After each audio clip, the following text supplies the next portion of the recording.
Hey guys, so in the last video we talked about your home search and finding the perfect home. And now that you found it, it's time to write up your offer. First things first, writing up an offer is so much more than the purchase price. It's important to consider all parts of the contract to make an offer and let it shine. In this video, we're going to talk about 10 ways you can do just that. So let's jump right in. The first one is being the first one in the home and the first one to submit an offer. This just looks really good for the seller and shows them that you're committed to buying the property and that their home is no doubt your next greatest purchase. The second strategy is offering above asking price, which is just so typical in today's competitive market, or include an escalation clause. So while crazy things are happening, I always say over offer within reason. Be sure that if it is your dream home that you are going all in from the very first offer you make. You may not get an opportunity to revise your offer, so it's important that you're putting your highest and best forward first. The other option is to include an escalation clause. An escalation clause tells the seller that you are willing to pay, let's say, $1,000 over the highest offer, but it's important that you put a cap on this because you can only go as high as your funds allow. So whether you're paying cash or financing, you have a cap at some point. So that clause should read something like, I will offer $1,000 over any other offer price up to a certain amount, up to $230,000, up to $10,000 over the ask price, something to that effect. So work with your realtor on that language. Better yet, just offer your highest and best the first time. Be open to an appraisal gap. Now, it's important to know that there are two definitions we should go over first. There is market value and there's appraised value. Market value is the value that a buyer is willing to pay on a home, and appraised value is the value that the bank is willing to finance you for. So two very different numbers there. Critical is to kind of hopefully be able to set aside some funds to close this appraisal gap if needed. Now, when you go to make an offer, folks now are over offering like crazy. Properties are going for $50,000, $60,000 over ask price, $20,000, $30,000, whatever the case may be. When the house is appraised, that appraisal price may come in lower than what your offer price was. This is a point where you would either go back into negotiation with the seller, but better yet, the seller may look for you to help close that appraisal gap or completely close it. And the only way to do that is to have funds set aside in the event that this is possible. Again, this is not an option for every buyer, but something you should talk with your realtor about. Strategy number 4 is beefing up your earnest money deposit. Typically, an earnest money deposit is 1% to 2% of the purchase price. But again, if you can beef this up a little bit, that always looks more attractive to sellers as well.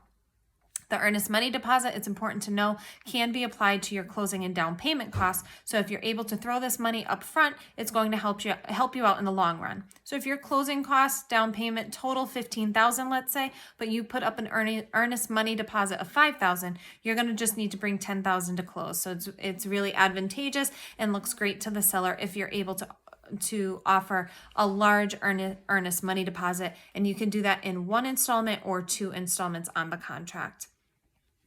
Strategy number 5 is to be approved by a local lender, somebody that your realtor knows and can ensure that your process is going to be handled professionally and seamlessly. Local lenders are always the best option, and I've talked about this in a previous video because they know the market. They're in constant contact with your communication. We've already built a relationship built on trust and based on other closings that they've helped through, so other transactions.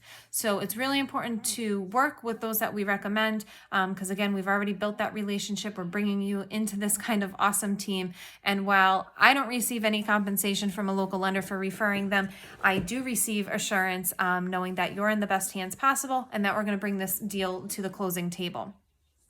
Number 6 is something that I personally haven't seen, but is something that I've heard, and that is the buyers offering to pay the seller's moving expenses. Again, just really a courtesy and a strategy that some folks are using out there. Strategy number 7 is deferring to the seller's timeline. So if somebody is selling their home but needs to find a new home, they may want a longer closing timeline. But if they find a property rather quickly, things could move up. So having that flexibility is going to be really attractive. Knowing the seller's motivation, knowing how quickly they want things to move is going to be advantageous when you're writing up your offer as well. Strategy number 8 is something that I've talked about, not really in favor of, but some buyers are able to do it, and that's waiving the inspection contingency. The fewer contingencies or conditions on a contract, the more attractive it's going to look. While I'm not a fan of this, there are ways to really make the inspection piece of the contract more attractive, and that could be reducing the inspection negotiation period from the standard 14 days to a 7 or 10 day period. You could write in that inspections are just for informational purposes only, and that's pretty cool too. But I do not advise any buyer to waive this right completely, because it's really your opportunity to learn as much about the property as possible. And really, you are in a home for 15-20 minutes before you're making an offer.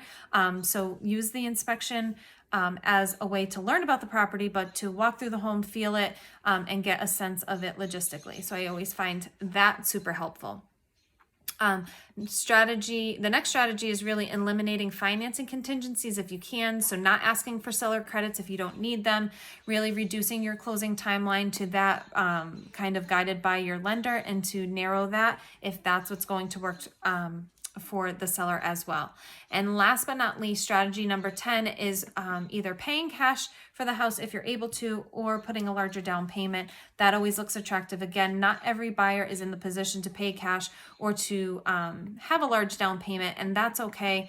All of these strategies are not something that you want to all throw into one contract, but they're different strategies that you can work and talk through with your realtor, and hopefully that's me, to kind of position your offer in the best place possible. So when it's presented to sellers, sellers know that you're there, you're committed, you're ready to buy this home, and it's really the best option for them as well. So takeaways from this video are really to present your offer highest and best from the get-go, to consider all parts of the contract, not just the purchase price. Again, we want to be thinking about every little piece throughout the contract to really highlight what we're able to offer and make sure it's highest and best. The offer is really a time where we can think creatively together and build that first connection with the seller. Buying and selling a home is a very emotional process for both sides, and creating connections, being committed, being flexible and fair is going to go really far in a transaction. I hope this video was helpful, but as always, if you have any questions or want to chat more about your next move, feel free to reach out to me. I am always here to help you navigate this really competitive and crazy real estate market. So reach out, 860-539-4425.